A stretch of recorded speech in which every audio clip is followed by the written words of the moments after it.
Good morning दोस्तों, कैसे हो? और आशा करता हूँ कि आप ठीक ही होंगे। मैं तो ठीक हूँ ही। तो यहाँ पर सबसे ज़्यादा प्रश्न पूछने की संभावना रहती है, क्योंकि ये बहुत चर्चा का विषय है कि भारत के अंदर चीते की विलुप्ति हुई और चीतों को पुनः से बसाया गया है। तो इस टॉपिक को लेकर के पेपर चाहे कोई सा भी हो सकता है, इसमें ये क्वेश्चन देखने को मिल सकता है। ज़्यादातर बहुत प्रबल संभावना है कि ये क्वेश्चन यहाँ से आना ही आना है।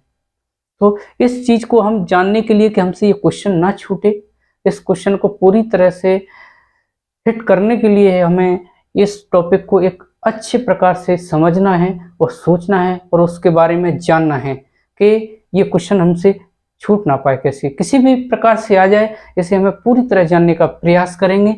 तो सबसे पहले हम क्या देखेंगे? भारत में चीते देखेंगे। तो हम इसकी ऐतिहासिक पृष्ठभूमि से चलते हैं कि सबसे पहले हमें जो चीतों का जिक्र मिलता है वो अकबर के समय मिलता है। और अकबर एक ऐसा शासक था जो चीतों को पालता था, यानी कि चीते इनके पालतू हुआ करते थे। और ये बात हमें इसका प्रमाण कहाँ मिलता है? तो इसका पुत्र था जहांगीर। इसके नाम पर एक पुस्तक है तुझ ए जहांगीर, जिसमें हमें 1000 चीते का उल्लेख मिला है इस बुक में कि अकबर 1000 चीते पाला करता था। क्योंकि चीते क्यों पालता था, वो उसका कारण ये है कि एक तो वो शिकार करने के लिए पालते थे और दूसरा उन्हें प्रिय बहुत थे। तो सबसे बड़ा ये क्वेश्चन निकलता है कि वो प्रिय थे। सबसे बड़ा क्वेश्चन ये है कि वो अपना शिकार करते थे और शिकार करने के लिए उन्हें पालते भी थे। आगे कहानी में यहाँ से चलूंगा। इसके खत्म होने के कारण अंग्रेज आए। अंग्रेजों ने भी क्या किया? अकबर की तरह फॉलो किया। उन्होंने भी शिकार किया और इनको पालतू भी बनाया था और लोग शिकार करते गए, इसलिए इनकी विलुप्ति का कारण भी बनता है। इसके दो मुख्य प्रभाव पड़े इसे खत्म होने का। एक तो लोगों ने इसे क्या पालतू बना लिया, और पालतू में क्या हुआ कि इनकी प्रजनन दर नहीं हो पाई, यानी कि प्रजनन अपना मतलब जो अपना वंश बढ़ा सके वो वंश नहीं बढ़ा सके। तो एक कारण है। दूसरा है कि ये पालतू हो गए तो ये शिकार के कगार पर पहुंच गए, बिल्कुल इनका शिकार होता रहा। इस प्रकार से इनमें कमी आना शुरू हो गई थी। 1948 में आगे अंग्रेज आए और अंग्रेजों ने भी इसी प्रकार किया। आगे 1948 में कोरिया रियासत के एक राजा थे। वो राजा का नाम था रामानुज प्रताप सिंहदेव। रामानुज प्रताप सिंहदेव ने क्या किया कि यहाँ के स्थानीय कोरिया के स्थानीय लोगों की एक उसको कंप्लेंट पहुंचती है राजा को कि भैया यहाँ पर कुछ जानवर हैं जो हमें परेशान कर रहे हैं।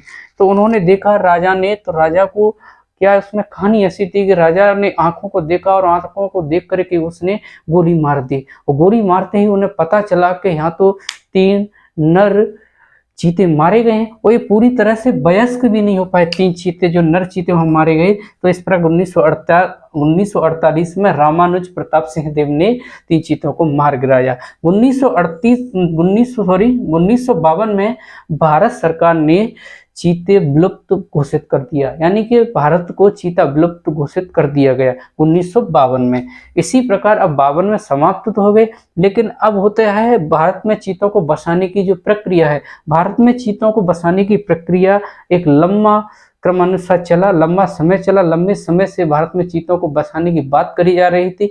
1970 में, यानी कि 1970 में पहले बसाने का प्लान किया गया और वो था ईरान से हमारा समझौता हो रहा था कि भाई हमको चीते दीजिए, ये बात भारत सरकार ने बोली।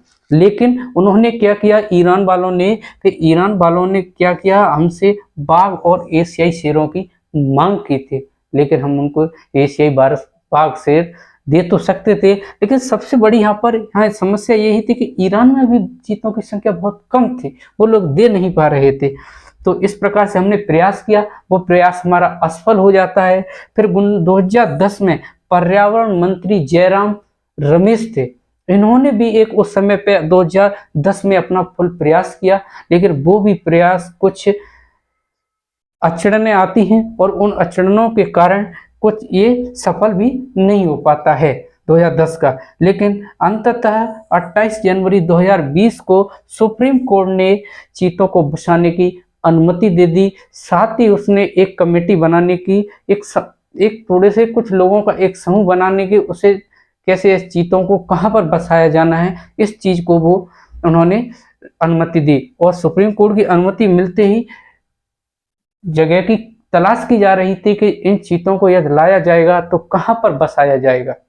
इस प्रकार से बहुत सारे नेशनल पार्क देखे गए जिनमें इन्हें बसाने की बात चली थी, लेकिन अंततः मध्य प्रदेश के श्योपुर जिले के पालपर कूनो में इसे बनाने की अंततः अनुमति मिली। तो अंत में यहाँ पर हम आगे चलते हैं, थोड़ा इसको मिटाने के बाद में आपको मैं बताऊंगा कि कब चीते लाए गए हैं। चलिए, तो हमने वहां पर देखा था कि किस प्रकार से, अब हम यहाँ देखते हैं कि 17 सितंबर 2022 को, यानी कि यहाँ पर 17 सितंबर 2022 को 8 चीतों को नामीबिया से लाया गया। कहाँ से लाया गया? तो नामीबिया से लाया गया। कितने चीते थे? तो 8 चीते थे, जिनमें 5 मादा और 3 नर थे। समझिए यहाँ पर। और ये 17 सितंबर नरेंद्र मोदी का जन्मदिन भी था, और इन्होंने ही बाड़िस में यानी कि पालपुर कूनो में जाकर के इन चीतों को छोड़ा था। पालपुर में जाकर के यानी कि बाड़ी में छोड़ा था इन्होंने। किसने? नरेंद्र मोदी जी ने। तो कब छोड़ा? 17 सितंबर 2022 को। आगे 18 फरवरी 2023 को दक्षिण अफ्रीका से 12 चीते, ध्यान रखिए कब, 18 फरवरी 2023 को दक्षिण अफ्रीका से कितने? दक्षिण अफ्रीका से 12 चीतों को लाया गया है और पालपुर कूनो में छोड़ा गया है। इसमें से जो थे 5 मादा थे, यानी कि 5 मादा थे और 7 नर थे। 5 मादा और 7 नर थे, यानी कि वर्तमान में पालपुर कूनो नेशनल पार्क के अंतर्गत 20 चीते हो गए हैं, जिनमें से 10 नर चीते हैं और 10 मादा चीते हैं।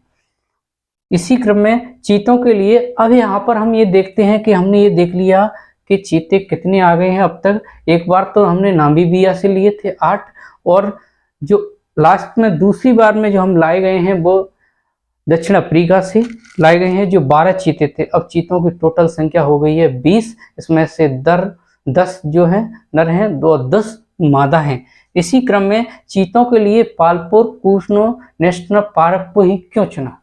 प्रश्न उत्पन्न होता है कि जो चीतों को बसाने के लिए पालपुर कूनो नेशनल पार्क को ही क्यों चुना गया है? तो उसमें विशेषता है कुछ। देखिए, एक तो संतुलित मौसम रहता है, ना यहाँ पर ज़्यादा वर्षा होती है ना ज़्यादा सर्दी होती है। तो एक चीतों के